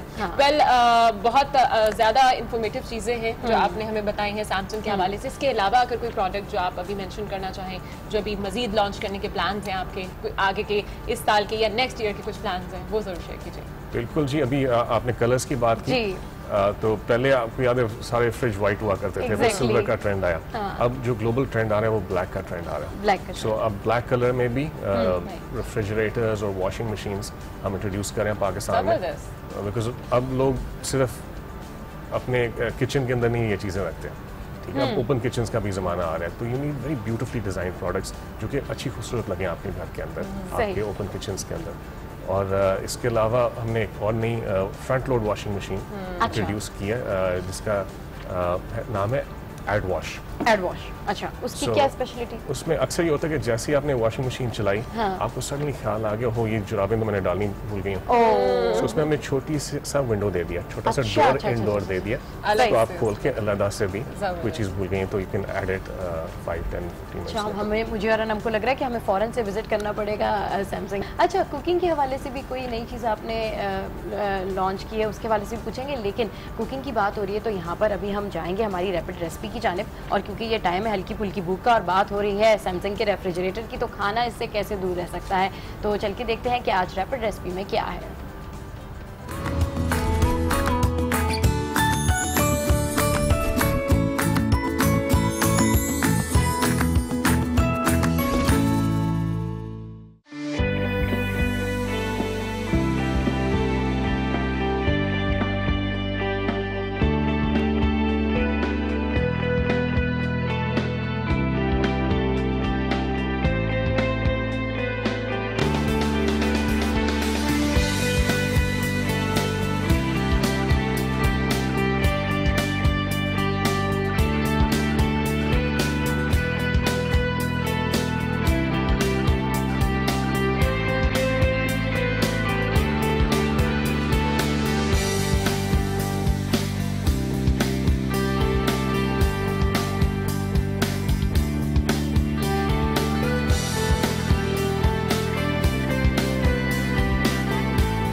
बड़ी ही जबरदस्त है मैंगो डिलाइट था, आई होप कि आप लोगों को पसंद भी आया होगा। सीजनल भी है और साथ साथ मीठा भी बिल्कुल। अच्छा जी, बात कंटिन्यू करेंगे। हमारे साथ इमरान कयूब साहब हैं जो कि सैमसंग से इनकी एसोसिएशन है। अच्छा, हम लोग बात कर रहे थे सैमसंग के रेफ्रिजरेटर और प्रोडक्ट्स के हवाले से, तो डिजिटल सिस्टम भी कुछ आया है, उसके हवाले से भी बताइएगा। डिजिटल इन्वर्टर जी बिल्कुल, हमारे जितने भी प्रोडक्ट्स हैं हम उनको इन्वर्टर पे लेके जा रहे हैं। सैमसंग का इन्वर्टर जो है वो खाली इन्वर्टर नहीं है, वो डिजिटल इन्वर्टर है, जिससे ज़्यादा प्रिसाइज किस्म की एनर्जी सेविंग आपको मिलती है एंड उसकी जो कंट्रोल है वो बहुत बेहतर होता है then non digital inverter. Imran साहब, ये डिजिटल इन्वर्टर और जो नॉर्मल इन्वर्टर्स होते हैं इनमें क्या फ़र्क होता है? हमारा फॉर एग्जांपल जो एयर कंडीशनर है उसके अंदर जो हमारा इन्वर्टर है वो 8 पोल इन्वर्टर है। अच्छा। जो रेगुलर इन्वर्टर होता है उसकी मोटर में 4 पोल्स होते हैं। जितने पोल्स आर लाइक गियर्स, जैसा गाड़ी के अंदर अगर 2 ही गियर होंगे तो गाड़ी इनएफिशिएंटली चलेगी, लेकिन 5 गियर वाली गाड़ी होगी वो ज़्यादा स्मूथ चलेगी। डेफिनेटली जो 8 पोल इन्वर्टर है उसमें फ्रिक्शन कम होती है, उसके अंदर आपकी एफिशिएंसी ज़्यादा होती है, जिससे आपकी एनर्जी सेविंग भी बेहतर होगी एंड परफॉर्मेंस भी ज़्यादा कूलिंग परफॉर्मेंस भी इम्प्रूव कर जाती है। इसी तरह हमारी जो डिजिटल इन्वर्टर है इन आवर रेफ्रिजरेटर्स, इसके ऊपर हम इतने कॉन्फिडेंट हैं कि हम 10 साल की वारंटी देते हैं। ओह गॉड, बिल्कुल मैं अभी बस पूछने लगी थी कि वारंटी का आप लोगों का क्या है, लेकिन आप कह रहे हैं कि इतने कॉन्फिडेंट है अपनी प्रोडक्ट के ऊपर कि 10 साल की वारंटी देते हैं। मतलब डेफिनेटली एक सोची समझी स्कीम के तहत आप ये मार्केट में लेकर आए टेक्नोलॉजी, ताकि पाकिस्तानी आवाम को भी कुछ फ़ायदा हो इन्वर्टर के आने के बाद से। तो 10 साल की वारंटी देना मतलब मीन्स कि इसको किसी भी तरह पब्लिक यूज़ करती है। हमारे यहाँ लाइट्स का क्या सिस्टम है आप अच्छी तरीके से जानते हैं, बार बार फ्रिज बंद करना खोलना, तो ये सारी चीज़ों को मद्देनज़र रखते हुए, बड़ी फैमिलीज़ को मद्देनज़र रखते हुए आप लोगों ने ये प्रोडक्ट लॉन्च किया। एब्सोल्युटली, हम जब भी वारंटी देते हैं उस मुल्क के हालात को देखते हुए, उसका टेम्परेचर, उसका एनवायरनमेंट, उसका यूसेज, बिजली की फ्लक्चुएशन और अपनी प्रोडक्ट को देखते हुए कि उस एनवायरनमेंट में परफॉर्म करेगी या नहीं, और ये सब पाकिस्तानी कंडीशंस देखते हुए हमने 10 साल की वारंटी। राइट। अच्छा इमरान साहब, आखिर में आपसे ये भी पूछना चाहेंगे कि इस प्रोडक्ट के हवाले से तो हमें मेरा ख्याल है काफ़ी हद तक नुहा हो चुकी है और हमारी आवाम तक भी उनकी सहूलत की चीज़ जो है वो पहुँच सकती है बहुत ईजीली। लेकिन अब आपके आगे के क्या प्लान हैं? 2017 में तो ये चीज़ें लॉन्च हुई, 2018 के लिए क्या मज़ीद गोल सेट किए गए? जी बिल्कुल, सैमसंग जो है वो कंटिन्यूस इनोवेशन के अंदर बिलीव करता है। अच्छा। और हर साल नए प्रोडक्ट्स लेके आता है या एग्जिस्टिंग प्रोडक्ट्स को फर्दर इम्प्रूव करता है। ठीक। और इंशाल्लाह हमारी अभी end of the year planning चल रही है एंड जनवरी से मज़ीद अगले साल और इम्प्रूव्ड रेंजेस और प्रोडक्ट्स लेके आएंगे पाकिस्तानी कंज्यूमर के लिए और वैरायटी लेके आएंगे। चले जी, ये सबके लिए बड़ी अच्छी खुशखबरी वाली बात है, इतनी ज़बरदस्त प्रोडक्ट सैमसंग ने लॉन्च किया है। अच्छा, बॉटम लाइन क्या कहना चाहेंगे, क्या मैसेज देना चाहेंगे तमाम लोगों को जो कि इस वक्त आपको देख रहे हैं as a Samsung representative?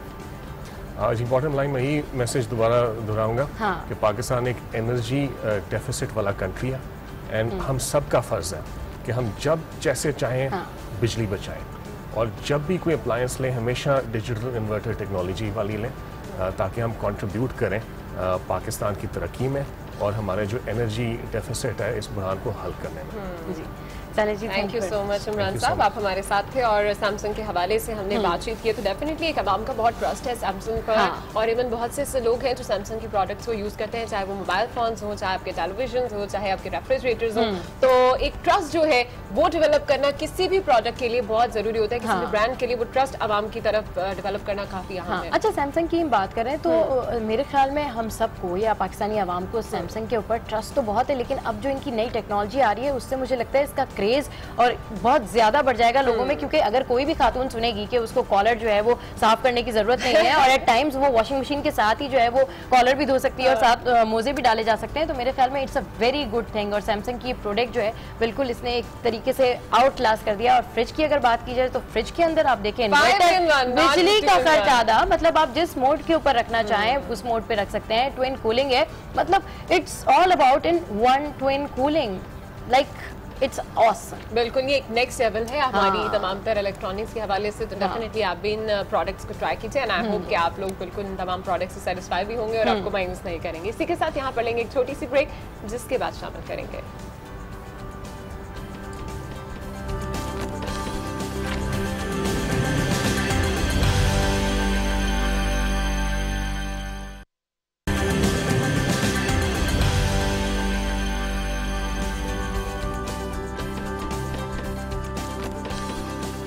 Welcome back to good morning Aaj. और अब हमारे से स्टूडियोज में मौजूद हैं आज के स्पेशल टॉपिक के ऊपर स्पेशल से हेयर स्टाइलिस्ट एजाज रोमेरो, उनसे बात करेंगे हम। अस्सलाम वालेकुम एजाज साहब, वेलकम टू गुड मॉर्निंग आज। कैसे हैं आप? कैसे हैं आप? ठीक ठाक। अच्छा, आज बड़ा इंटरेस्टिंग हम लोगों ने टॉपिक रखा है, सबकी मुश्किल आसान करने वाला टॉपिक रखा है कि जी रिबॉन्डिंग। सबसे पहले तो ये बताइए कि रिबॉन्डिंग क्या है, इसमें क्या प्रोसेस होता है और ये नुकसानदेह है या फायदेमंद? देखिए जी, रिबॉन्डिंग ऐसा अगर डिक्शनरी में देखें तो कोई वर्ड नहीं है, केमिकल केमिकल ट्रीटमेंट है। और इसको बेसिकली स्टार्ट किया पहले, सबसे पहले थाईलैंड ने मार्केट में लॉन्च किया। रिबॉन्डिंग बेसिकली जो कर्ल्स हेयर होते हैं, कर्ली हेयर्स होते हैं, इनको स्ट्रेट करने के लिए सही। बालों के स्टेम को ये ब्रेक करता है और फिर उसका उसको सीधा करते हैं। ठीक, कहाँ से बताया आपने, कहाँ से स्टार्ट हुआ? थाईलैंड से। थाईलैंड से, ओके। ठीक है, सबसे पहले स्ट्रेटिंग जो थाईलैंड से, बाकी नॉर्मल स्ट्रेट्स थे बट वो रिजल्ट हमारे वेदर में नहीं देते थे क्योंकि हमारे ह्यूमिडिटी लेवल बहुत ज्यादा है। तो कोई भी ऐसा प्रोडक्ट जो हम अपने बालों में लगाएं और ह्यूमिड लेवल में आप चले जाएं तो आपके बाल बनते नहीं। That's what I was talking about इससे पहले कि कुछ सीजन होते हैं जिसके अंदर अगर आप रिबॉन्डिंग कराएं तो वो ज्यादा बेहतर होता है और सूटेबल होता है। रिबॉन्डिंग ऐसा आजकल क्या है, रिबॉन्डिंग है, एक्सटेंसोस हैं, उसके ऊपर की अपग्रेड होता गया ऐसा ग्रेजुअली। जब ये दुनिया में फेमस हुआ तो हर बड़े से बड़े ब्रांड ने इसको थोड़ा थोड़ा अपग्रेड करना शुरू कर दिया। तो बेसिकली क्या होता है कि जो कर्ल्स, इंसान किसी हाल में खुश नहीं रहता, आपको पता है बिल्कुल, किसी हाल में खुश। अब जिसके कर्ली हेयर्स हैं वो चाहता है कि मेरे बाल स्ट्रेट हो जाए, जिसके स्ट्रेट हैं वो चाहता है कि कर्ल्स हो जाए। तो बेसिकली यही होता है कि हम जब इसको इसकी एप्लीकेशन का तरीका बताऊं आपको, या क्या बिल्कुल इसका प्रोसेस पूरा जानना चाहेंगे। प्रोसेस तो खैर इसका बहुत लंबा है मेरा ख्याल है। लंबा नहीं है, ऐसा क्या आपको करना आता है, डिपेंड, वो टाइमिंग के ऊपर डिपेंड करता है कि आपके बालों की लेंथ कितनी है और आप कैसे बालों के ऊपर कितना ट्रीट कर रहे हैं। अगर जैसे बहुत रफ एंड कोर्स हेयर्स हैं तो वो आई थिंक वो प्रोसेस आपको 1.5-2 घंटे में कंप्लीट हो जाना चाहिए। और अगर तो नेचुरल हेयर हैं और बहुत अच्छे हेल्दी हेयर्स हैं तो इट टेक्स एटलीस्ट 3 आवर्स। अच्छा रोमेरो, रिबॉन्डिंग के हवाले से यूजुअली मैंने जब हम लोग शो स्टार्ट कर रहे थे तो मैं यही बात कर रही थी कि दीगर ममालिक में, दीगर कंट्रीज़ में, अमेरिका है, कनाडा है, बरतानिया है, वहाँ पे जब भी कोई नई टेक्नोलॉजी आती है तो वो लोग फ़ौरन से इम्प्लीमेंट करते हैं और फ़ौरन से उनके वहाँ फैशन क्रेज़ स्टार्ट हो जाता है। हमारे यहाँ फैशन तो आ जाता है, क्रेज़ भी आ जाता है, लेकिन इम्प्लीमेंट करने में हमारे बहुत सारे तहफ़्फ़ुज़ात होते हैं, बड़ा डर लग रहा होता है। आपके फ्रेंड्स डरा रहे होते हैं, घर वाले डरा रहे हैं, नहीं रिबॉन्डिंग नहीं कराना, बाल गिरने शुरू हो जाएंगे। तो मैं उस कॉन्टेक्स्ट में पूछना चाहूंगी, क्या रिबॉन्डिंग हर शख्स करा सकता है? क्या ये एक हेल्दी प्रोसेस है? इसके बाद rather than you look good और बाद में पता चले बाल गिरना शुरू हो गए, स्ट्रेट हो गए, वॉल्यूम नहीं है। बेसिकली क्या होता है कि रिबॉन्डिंग मैं इसको कहता हूँ ये एडिक्शन है। अच्छा, अगर वंस यू गेट इन तो फिर अब जब नई ग्रोथ होगी तो वो अंदर से कर्ल्स निकलेंगे ना, you must go another time, मतलब वो आपको लाजमी दूसरी दफा करवाना पड़ेगा। ठीक है, तो उसका तरीका ये कि अगर आपको दोबारा कराना है तो जितनी बाल ग्रोथ हुई है सिर्फ उतने पे करें।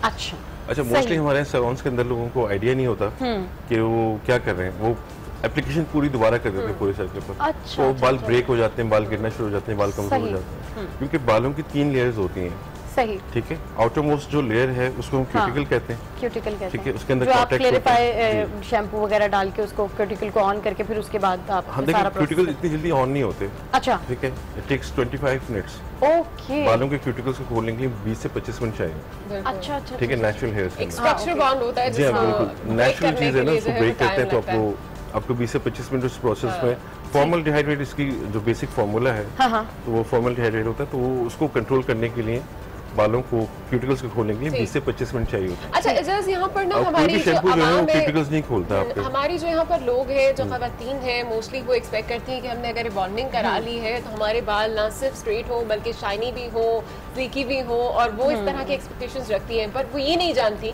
कि हमें अपनी रिबॉन्डिंग के लिए, अपनी हेयर स्टाइलिंग के लिए कौन सी प्रोडक्ट यूज करनी है। तो प्रोडक्ट का चूज करना, प्रोडक्ट का को सिलेक्ट करना कितना जरूरी है? कौन सी प्रोडक्ट जो है वो आप समझते हैं ज्यादा बेहतर होती है? स्पेशली आपको बेहतरीन जो आपको मशवरा दे सकता है वो आपका हेयर स्टाइलिस्ट दे सकता है कि आपके बालों पे क्या सूट करेगा, कौन सा शैम्पू यूज करेगा, करें बाद में।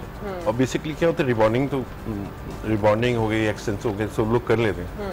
आफ्टर केयर उसकी बहुत जरूरी होती है कि उसको ट्रीट कैसे कर रहे हैं। अब अगर फर्स्ट करें, मैं मिसाल दे रहा हूँ आपको छोटी सी, आप अपनी कार पॉलिश कराते हैं, ठीक है, तो बट उसको आपको फिर बाद में हल्का हल्का साफ भी करना है, केयर करनी है उसकी, मट्टी वाली जगह पे नहीं जाना, तो अच्छा केराटिन ऐसा तो बेसिकली इंसान के अंदर ही अपने बॉडी के अंदर होता है केराटिन। तो अगर हम अपनी ग़िज़ा को कंट्रोल करें, ग़िज़ा अच्छी खाएं और देख के खाएं, नट्स वगैरह लें मतलब उसके अंदर, तो वो आपके लिए, बालों के लिए बहुत अच्छा होता है। ओमेगा 3 आपको मिलता है उनसे, तो अगर आप डेली कुछ ड्राई फ्रूट लेते हैं तकरीबन 1 मुट्ठी के बराबर, तो आपकी स्किन भी अच्छी रहेगी, आपके बाल भी अच्छे रहेंगे, आपके नेल्स भी अच्छे रहेंगे। सही। और बस ये है कि आप हैंडलिंग प्रोडक्ट की अच्छी करें। आपके जो भी, अगर मैं कर रहा हूँ तो मुझे पता होना चाहिए कि आपके बालों का टेक्सचर क्या है। अब तो फिश कैप्सूल्स भी आ गए हैं। फिश कैप्सूल्स तो अब से नहीं, बहुत पुराने। हाँ, फिश कैप्सूल्स तो लेकिन स्पेशली फॉर हेयर ट्रीटमेंट, मतलब ये मैं आई थिंक 20-25 सालों से तो मैं देखता हूँ उसको। अच्छा, फिश कैप्सूल से, बल्कि उससे भी पुराने हैं, फिश कैप्सूल तो हमेशा। अच्छा। और केराटिन भी है, प्रोटीन भी है, सिस्टमाइज है एक चीज़। अच्छा, इसके हवाले से मजीद भी बात करेंगे, लेकिन रिबॉन्डिंग की बात हो रही है तो इसी हवाले से हमारे पास है बहुत ज़बरदस्त सा पैकेज। तो रिबॉन्डिंग, रिलैक्सिंग की तो जनाब ये सब कराने के बाद लड़कियों को बाल गिरने जैसे कई मसाइल का सामना भी करना पड़ता है। Good morning. आज की टीम ने रिबॉन्डिंग, रिलैक्सिंग कराने की साइड इफेक्ट्स जानने के लिए डर्मेटोलॉजिस्ट शर्मीन मुस्तफ़ा से मुलाकात की है। आइए देखते हैं कि वो क्या कहती हैं।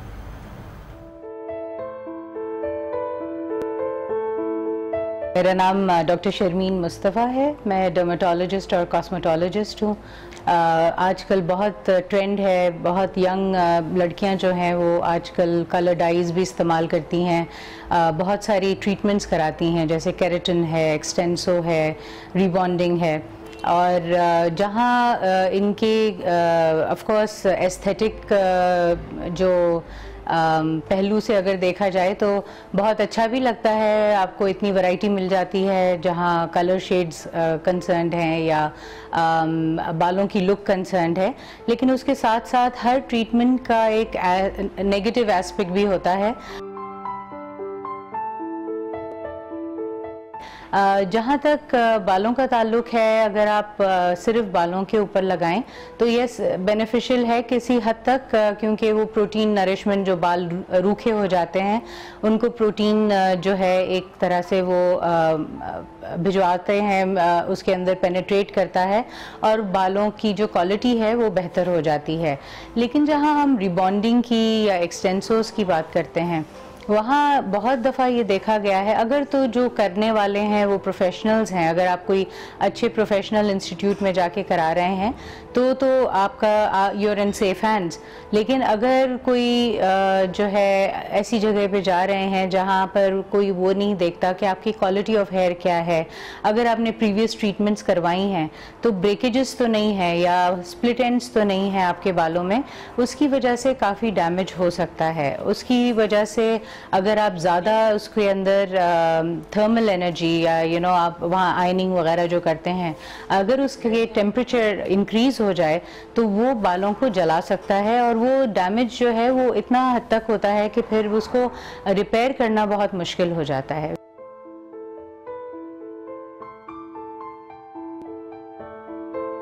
स्प्लिट एंड्स हो जाते हैं, बाल ड्राई हो जाता है, स्कैल्प जो है उसमें सिकरी आ जाती है और इसकी वजह से जो है बाल गिरना शुरू हो जाते हैं। हेयर फॉल की कंप्लेंट के लिए बहुत ख़वातीन आजकल देखा गया है कि हेयर लॉस की वजह से आती हैं, तो वो यही होता है। और फिर बाल जो हैं झड़ते भी हैं तो बहुत तेज़ी से झड़ते हैं, जो एक नॉर्मल चीज़ नहीं होती है, और वो इसी वजह से होती है कि हम इतना ज़्यादा केमिकल्स और डाइज़ जब इस्तेमाल करते हैं, उसके बाल खिंचते भी हैं, जब धुलते भी हैं। हालांकि आप अच्छे से अच्छे प्रोडक्ट्स इस्तेमाल करें, लेकिन क्योंकि वो केमिकल्स हैं, केमिकल ट्रीटमेंट कहीं ना कहीं आपको डैमेज ज़रूर करती है और उसकी वजह से बहुत से लोगों को कॉन्टैक्ट डर्मेटाइटिस भी हो जाता है, विच मीन्स के वो लगाने की वजह से एक रिएक्शन होता है बॉडी का, और जो आपके कभी कभार फेस को भी डार्कनिंग कर देता है। जो स्कैल्प रीजन है या जो फोरहेड है हमारा, वो भी डार्कनिंग हो जाती है, वहाँ पर भी डार्कनिंग हो जाती है। इसकी वजह से स्कैल्प पे अगर टच हो जाए, बहुत दफ़ा स्कैल्प को छोड़ के ये चीज़ें लगाई जाती हैं, उसकी वजह यही है क्योंकि हार्श केमिकल्स होते हैं। तो कोशिश ये होती है कि स्कैल्प के ऊपर ना जाए ये, क्योंकि वो उसको डैमेज कर सकते हैं, वो जला भी सकते हैं उसको। जो बाहर के बाल होते हैं जो ऑलरेडी डेड होते हैं, इसको अगर मैं तोड़ूंगी तो मुझे यहाँ से अगर मैं ब्रेक करूँगी तो दर्द नहीं होगा, हाँ अगर मैं खींच के तोड़ूंगी तो मुझे दर्द होगा क्योंकि वो अलाइव है। तो ये डिफरेंस है। लेकिन केराटिन जो है ट्रीटमेंट वो एक हद तक करा सकते हैं, लेकिन बहुत ज़्यादा कोई भी चीज़ कराना हेल्थ के लिए या बालों के लिए अच्छा नहीं है, मुफीद नहीं है। तो जनाब साइड इफेक्ट्स तो आपने जाने हैं कि डर्मेटोलॉजिस्ट इस हवाले से क्या कह रहे हैं, लेकिन हेयर एक्सपर्ट क्या कह रहे हैं उनसे भी जान लेते हैं। अच्छा ये बताइएगा, अभी साइड इफेक्ट्स के हवाले से बात कर रहे थे और अभी आप ऑफर मुझसे पूछे थे कि आपने रिबॉन्डिंग कराई है या फिर आपने स्ट्रेट कराए, तो मैंने बिल्कुल आयरन कराए अपने बाल। लेकिन मैं ये जानना चाह रही थी कि चूंकि हमारा काम इस तरह का है, डेली बेसिस पर हमें कोई ना कोई डिफरेंट हेयर स्टाइल रखना होता है, अगर आयरन कराते हैं कहते हैं कि ज्यादा डैमेज होते हैं निस्बतन लो ड्राई के, तो अगर मैं डेली बेसिस पर अपने आयरन करा रही हूँ बाल, तो किस तरह से अपने बालों को गिरने से मैं बचा सकती हूँ या उनको डैमेज होने से पहले तो ये कि आप जो हम आयरन करते हैं तो आयरन का टेम्परेचर जो है मोस्टली लोग 220 200 रखते हैं, ठीक है।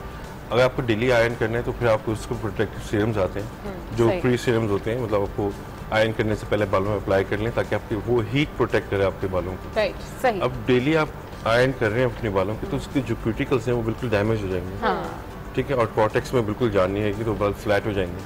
तो उसका क्या होगा, ग्रेजुअली आपके कलर ट्रीटेड हेयर्स भी हैं, ठीक है, आप उसको आयरन करके आप आहिस्ता आहिस्ता फील करेंगे आपका वॉल्यूम कम हो रहा है बालों का, बाल प्रेस हो गए, बिल्कुल वॉल्यूम खत्म हो गया। और जब शावर लेने के बाद आप बाल देखते होंगे तो बिल्कुल अजीब से लगते होंगे आपको कि क्या हो गया। तो उसके लिए एक बेहतर तरीका ये है कि आप प्रोटेक्टिव सीरम अप्लाई करें मेरे बालों के अंदर अगर आप डेली आयरन करती हैं, और अगर आपको यही लुक रखना है आपको परमानेंटली तो go for straightening, go for rebonding, ताकि आपको 6 महीने 5 महीने तक आपको बार बार आयरन ना करना पड़े। सही। अच्छा, रिबॉन्डिंग, रिलैक्सिंग और एक्सटेंसो में क्या डिफरेंस है? The brand only. The brand only. लेकिन कहते हैं कि 3 मंथ्स तक आपकी जो एक्सटेंसो है वो 3 मंथ्स रहता है, केराटिन आपका 3 मंथ्स रहता है, लेकिन जो रिबॉन्डिंग है वो लॉन्ग लास्टिंग होती है। क्या ऐसा दरअसल? रिबॉन्डिंग बेस करता है सिलिकॉन के ऊपर। अच्छा, ठीक है, सही। और उसकी फॉर्मुलेशन जो है वो डिफरेंट है थोड़ी सी। तो मैंने आपको जैसे शुरू में कहा था कि जैसे जैसे चीज़ें अपग्रेड होती गई तो हर कंपनी के अंदर एड ऑन करते गए और उसको थोड़ा अपग्रेड करते गए कि डैमेजेस कम हो, ठीक है, और प्रोडक्ट ज़्यादा चले। अब एक कंपनी प्रोडक्ट बनाती है वो 6 महीने आपको लास्ट करती है, एक कंपनी प्रोडक्ट बनाती है 3 महीने लास्ट करती है, तो आप पैसे दोनों की सेम चार्ज करें। सही। तो क्लाइंट कोशिश करते हैं कि 6 महीने वाले पे जाएं, 6 महीने वाले पे जाएं, जाहिर है। हाँ। अच्छा, ये सब कहने की बातें हैं कि 6 महीने 3 महीने 5 महीने, बालों की ग्रोथ 24/7 हो रही है, ठीक है।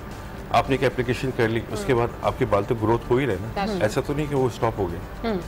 और लोग शुरू में कहते थे लाइफ टाइम गारंटी, और सारा ऐसा नहीं होता, लाइफ टाइम गारंटी कोई भी नहीं होती इस चीज़ की। सही। क्योंकि आपकी ग्रोथ रूट से हो रही है, एंड से नहीं हो रही। हाँ, मतलब आप ये कहना चाह रहे हैं कि एक दफा अगर रिबॉन्डिंग करा लिया उसके बाद जब दोबारा रिबॉन्डिंग कराते हैं तो एप्लीकेशन को आप स्कैल्प से ना लें, स्कैल्प से ना लें, हाँ, और नीचे से आप लें जितने बाल जहाँ पहले हुई थी वहाँ लें, क्योंकि अगर आप स्कैल्प से लेंगे तो फिर वो दोबारा डैमेज हो जाएंगे और वो ब्रेक होने का सिलसिला हो जाएगा। ऐसे केसेस देखे लोगों के जो हमारे पास कंप्लेंट इसी हवाले से एक पैकेज देखिए, फिर इसी टॉपिक को कंटिन्यू करेंगे। हम उन खवातीन के बारे में बात कर रहे हैं जिनकी जुल्फें हमेशा दिलकश और बेऐब नजर आती हैं, क्योंकि बाल सीधे करवाने का फैशन लड़कियों में अजहद मकबूल। ये मुझे भी बहुत शौक है, यही वजह है कि फैशन ट्रेंड में खातिर ख्वाह तब्दीलियां आती रहती हैं, लेकिन स्ट्रेट बाल हमेशा लड़कियों की पसंदीदा रहते हैं। और इस हवाले से जो है वो हमारी टीम ने ब्यूटिशियन लुबना से भी बात की है, उनका क्या कहना है इस सब के बारे में और उनके पार्लर में कितनी बड़ी तादाद में लड़कियां आती हैं, बाल स्ट्रेट कराती हैं,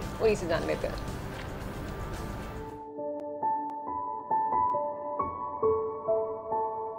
I am Lubna Lakhani from Raintree spa. मैं इस प्रोफेशन में अब अराउंड 9 इयर्स से हूँ। सो 9 साल से ट्रेंड्स ऑफ हेयर देख रही हूँ, बदलते ट्रेंड्स, हर दफ़ा एक नया ट्रेंड आया उसको फॉलो किया क्रेज़िली, फिर दूसरा उसकी जगह आ गया। जो एक ट्रेंड काफ़ी इन है इज़ हेयर रिलैक्सिंग या हेयर स्ट्रेटनिंग।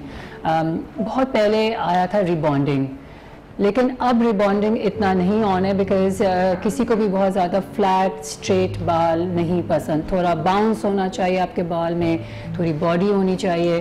तो इस वजह से now there are other treatments जो लड़कियां करवाती हैं to have straight hair.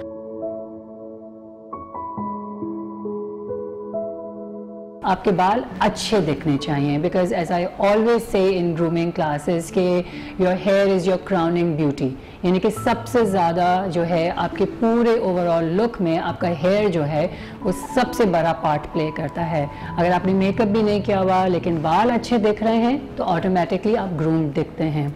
Now specially for working ladies और वो बच्चियाँ जो स्कूल जाती हैं, उनके लिए ये स्ट्रेटनिंग वाला प्रोसीजर इसलिए ज़्यादा काम आता है कि दे डोंट हैव टाइम। वो सुबह उठती हैं, उनके बाल स्ट्रेट होते हैं, नहाने के बाद उनको ब्लो ड्राई का हैसल नहीं होता, तो उनके लिए ये एक इम्पॉर्टेंट रोल प्ले करता है क्योंकि उनके पास टाइम नहीं होता to every morning get up और फिर से वो अपने बाल बनाएं।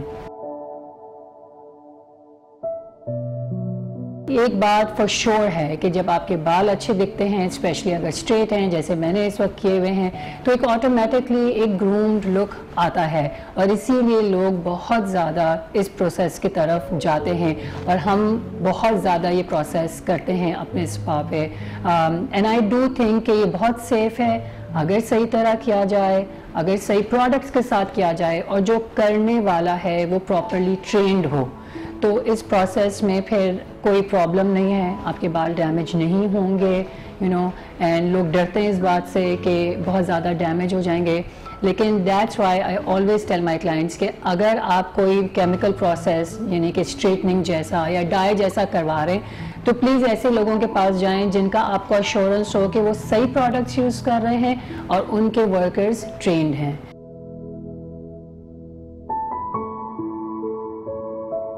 ऑन दी अदर हैंड, मैं जब भी मेरे पास कोई क्लाइंट आता है जो ऐसा प्रोसेस करवाता है जिसमें केमिकल इन्वॉल्व होते हैं, तो मैं उनको डेफिनेटली समझाती हूँ कि क्या उनको अब घर पे करने की ज़रूरत है जिससे इनके बाल डैमेज नहीं होंगे, रफ़ नहीं होंगे। और अगर कोई ऐसा क्लाइंट आता है जिन पे मुझे लगता है कि इनके बाल डैमेज हो जाएंगे इस प्रोसेस से, फिर मैं उनको वो प्रोसेस नहीं रेकमेंड करती। तो वही बात है, कहने का मकसद ये है कि हेयर फॉल तभी होगा अगर आप पे गलत प्रोसेस किया गया है या प्रोसेस गलत तरीके से किया गया है या गलत प्रोडक्ट्स के साथ किया गया है। So that is what the key factor is, that you have to have the right process with the right products from the right people.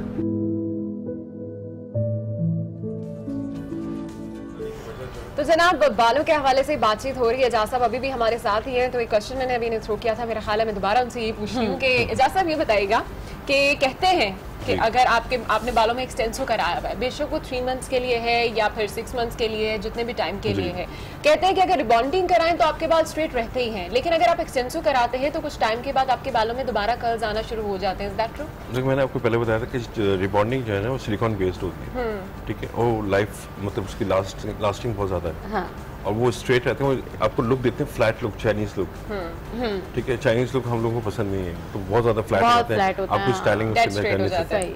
Extensor जो बेसिकली क्या है कि ये इसका जो फॉर्मुलेशन है वो बहुत माइल्ड रखा गया है, बालों को डैमेज से बचाता है। सही। और आपका सवाल था कि बाद में कर्ल्स आना शुरू हो जाता है, वेव। देखिए, कोई भी जब भी आप रिबॉन्डिंग कराएं या एक्सटेंसर कराएं या केराटिन कराएं, बालों को गीला मत छोड़ें बाद में शैम्पू से। आफ्टर शैम्पू ख़वातीन क्या कहती हैं, टॉवल ड्राई किया, छोड़ दिया नॉर्मल। अच्छा। अब जिस फॉर्मेशन पे आप बालों को छोड़ेंगे वो उसी फॉर्मेशन पे रहेंगे, फॉर्मेशन पे बिल्ड हो जाते हैं। आपको लाजमी है कि आप कोल्ड वेव ड्रायर के साथ उसको ड्राई करें बालों को। जब आप इतने पैसे खर्च कर रही हैं अपने बालों के ऊपर, स्टाइलिंग के ऊपर, तो आप लाजमी सी बात है कि उसको मेंटेन भी तो करें, मेंटेन भी रखना। अब आप टॉवल ड्राई करके आपने अपने ड्रेस चेंज कर लिया, मेकअप किया, बाल बाद में देखा तो वो हल्का सा उसमें वेव आ गया, कर्ल आ गया, आप कंप्लेन करते हैं कि यार ये क्या हो गया, मेरे बाल तो वापस क्लियर हो गए। अच्छा, बहुत सारे लोग इस सिलसिले में बड़े परेशान रहते हैं कि अब किसी की शादी पे जाना है, किसी इवेंट पे जाना है और रिबॉन्डिंग भी करानी है और डाई भी करवाना है, दोनों साथ करवा सकते हैं? नहीं, कभी भी नहीं, किसी भी सूरत में नहीं हो सकता ऐसा कि जी आपने दोनों शौक पूरे कर लें। अच्छा, मेल्स कराते हैं? मेल तो बहुत कराते हैं, मेल ज़्यादा कराते हैं। हाँ। अच्छा, ओके जी। अच्छा, आजकल आपने देखो वो हाई कोट का फैशन है, हाइट से पफ बना होता है। अच्छा, उसके लिए वो तो लाजमी सिर्फ होता है फ्रंट वाला पफ करवाते हैं वो या फिर क्राउन एरिया करवाते हैं? अच्छा, ये भी बता दीजिएगा कि अब जैसे कि हमने देखा कि वेला ट्रीटमेंट जो थी उसको हम लोगों ने रिप्लेस कर दिया है केराटिन से। इसी तरह वेला एक कंपनी का नाम है, वेला, ठीक है।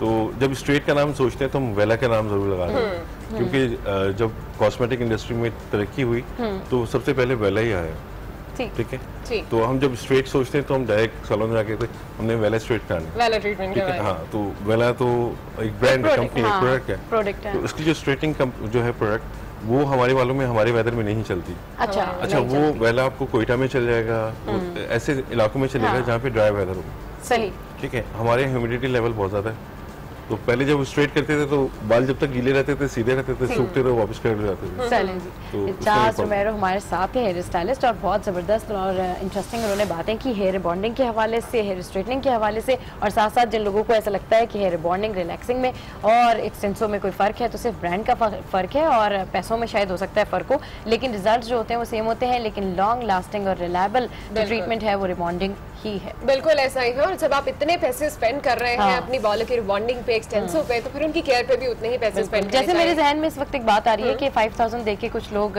कटिंग भी कराते हैं और उसके बाद एनीवेज जनाब, केयर करनी अपने बालों की बहुत जरूरी है, उनको डैमेज से बचाना बहुत जरूरी है, और उसके लिए लाजमी नहीं है कि आप बाहर जाकर ट्रीटमेंट ही कराएं, घर में भी कुछ रेमेडीज हैं जिनको आप यूज करके अपने बालों को जो है वो डैमेज से बचा सकते हैं। इसी के साथ ये प्रोग्राम अपने इख्तिताम को पहुंचता है। इंशाल्लाह कल आपसे फिर मुलाकात होगी, same time same channel. Till then अपना बहुत ख्याल रखिए एंड दुआ में याद रखिए and keep watching good morning आज।